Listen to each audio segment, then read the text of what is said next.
30 నిమిషాల్లోనే అయ్యప్ప స్వాములకు భిక్ష ఎలా రెడీ చేయాలో 2-3 కర్రీస్ అండ్ రసము ఎలా ప్రిపేర్ చేసుకోవాలో ఈ వీడియోలో చూపించబోతున్నాను. అయ్యప్ప స్వాములకి అల్లం వెల్లుల్లి వేయకుండా చేసే వంటలు ఇవి. ముందుగా కుక్కర్ తీసుకొని అందులో 1 కప్పు వరకు కందిపప్పు వేసుకొని వాటర్ పోసుకొని నీట్గా వాష్ చేసి అందులో సన్నగా కట్ చేసి పెట్టిన టమాటాలు అండ్ పచ్చిమిర్చి అండ్ టేస్ట్కి సరిపడంత చిల్లీ పౌడర్, పసుపు, ఉడకడానికి సరిపడంత వాటర్ పోసుకొని 1/2 టీ స్పూన్ వరకు ఆయిల్ వేసుకొని కుక్కర్ మూత పెట్టేసుకొని 3 విజిల్స్ వచ్చే వరకు ఉడికించుకోవాలి. ఇది ఉడికే లోపు మనము వంకాయలను ఈ విధంగా కట్ చేసుకొని సాల్ట్ వాటర్లో వేసి పెట్టాను. దీని కొరకు గుత్తి వంకాయ కోసము స్టవ్ పైన ప్యాన్ పెట్టుకొని 2 టేబుల్ స్పూన్ వరకు ఆయిల్ వేసుకొని అందులో 1/2 టీ స్పూన్ జీరా అండ్ 1/2 టీ స్పూన్ ఆవాలు వేసుకొని అవి ఫ్రై అయిన తర్వాత మనం కట్ చేసి పెట్టుకున్న వంకాయ ముక్కల్ని ఇందులో వేసుకోవాలి. సన్నగా కట్ చేసి పెట్టిన పచ్చిమిర్చి వేసుకొని మూత పెట్టేసి చిన్నగా ఉడికించుకోవాలి. ఈలోపు మనం పక్కన ప్యాన్ పెట్టుకొని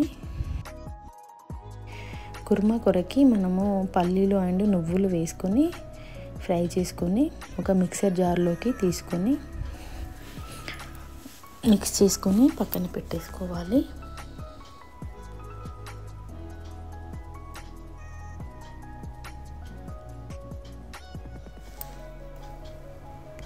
ఇప్పుడు మరొక సైడు ఇదే ప్యాన్లో మనము కడిగి పెట్టుకున్న పుదీనా వేసుకొని, ఇది పుదీనా పచ్చడి కొరకు చేస్తున్నానండి. కడిగి పెట్టుకున్న పుదీనా వేసుకొని పుదీనా ఫ్రై అయిన తర్వాత కడిగి పెట్టుకున్న పచ్చిమిర్చిని వేసుకొని ఫ్రై చేసుకోవాలి. ఈలోపు చూడండి వంకాయలు ఫ్రై అయిపోయాయి. పుదీనా పచ్చిమిర్చి వేగాక టమాటాలను కట్ చేసుకొని వేసుకోవాలి. ఇప్పుడు మనం మిక్స్ చేసుకున్న ఈ నువ్వులు అండ్ పల్లి మిశ్రమాన్ని ఒక 2 టేబుల్ స్పూన్ వరకు తీసుకొని పక్కన పెట్టుకోవాలి. ఈ తీసుకున్నది మన పుదీనా పచ్చడి కోసం అండి.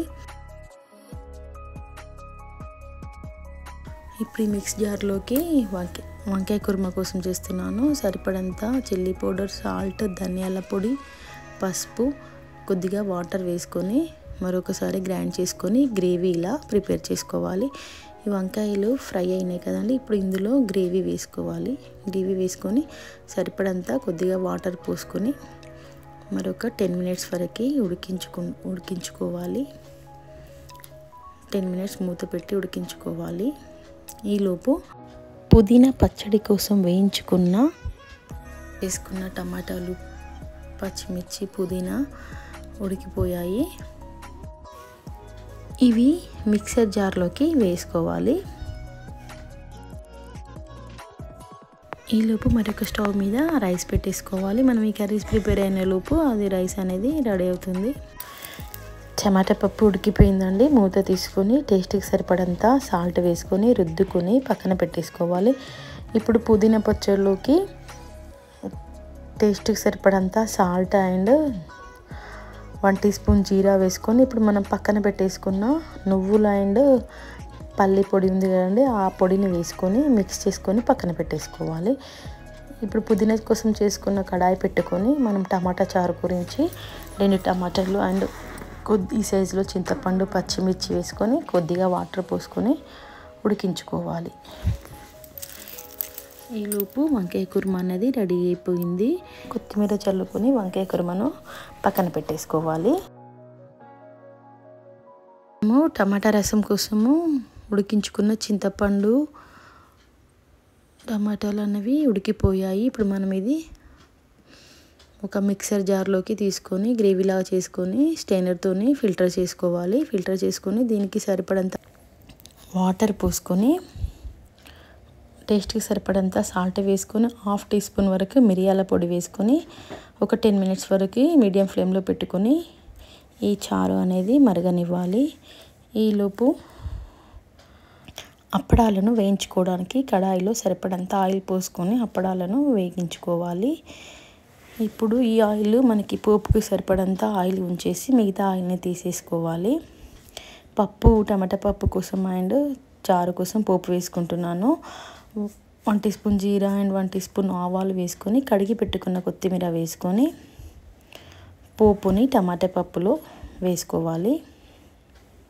టమాటా పప్పులో ముందే పసుపు వేసాను కదా, అందుకే పోపులో పసుపు వేయట్లేదు. పప్పులో వేసుకున్న తర్వాత మన చారు కోసం ఇందులో 1/2 టీ స్పూన్ వరకు పసుపు వేసుకొని ఈ పోపును అనేది మరుగుతున్న చారులో వేసుకుంటే వేడి వేడి టమాటో చారు అనేది రెడీ అయిపోతుంది. చూసారు కదా ఇలా చేశాను. 30 నిమిషాలలో త్వరగా చేసుకోవచ్చండి. అయ్యప్ప స్వాములకి 4-5 రకాల వంటలు చేయాలి కదా, మీరు ఈ మెథడ్లో ట్రై చేసి ఒకసారి చూడండి. టైం సేవ్ అవుతుంది, మీకు బోళ్ళు కూడా ఎక్కువ పాడవు. మీరు ఒకసారి ట్రై చేసి ఎలా ఉందో కామెంట్ చేయండి.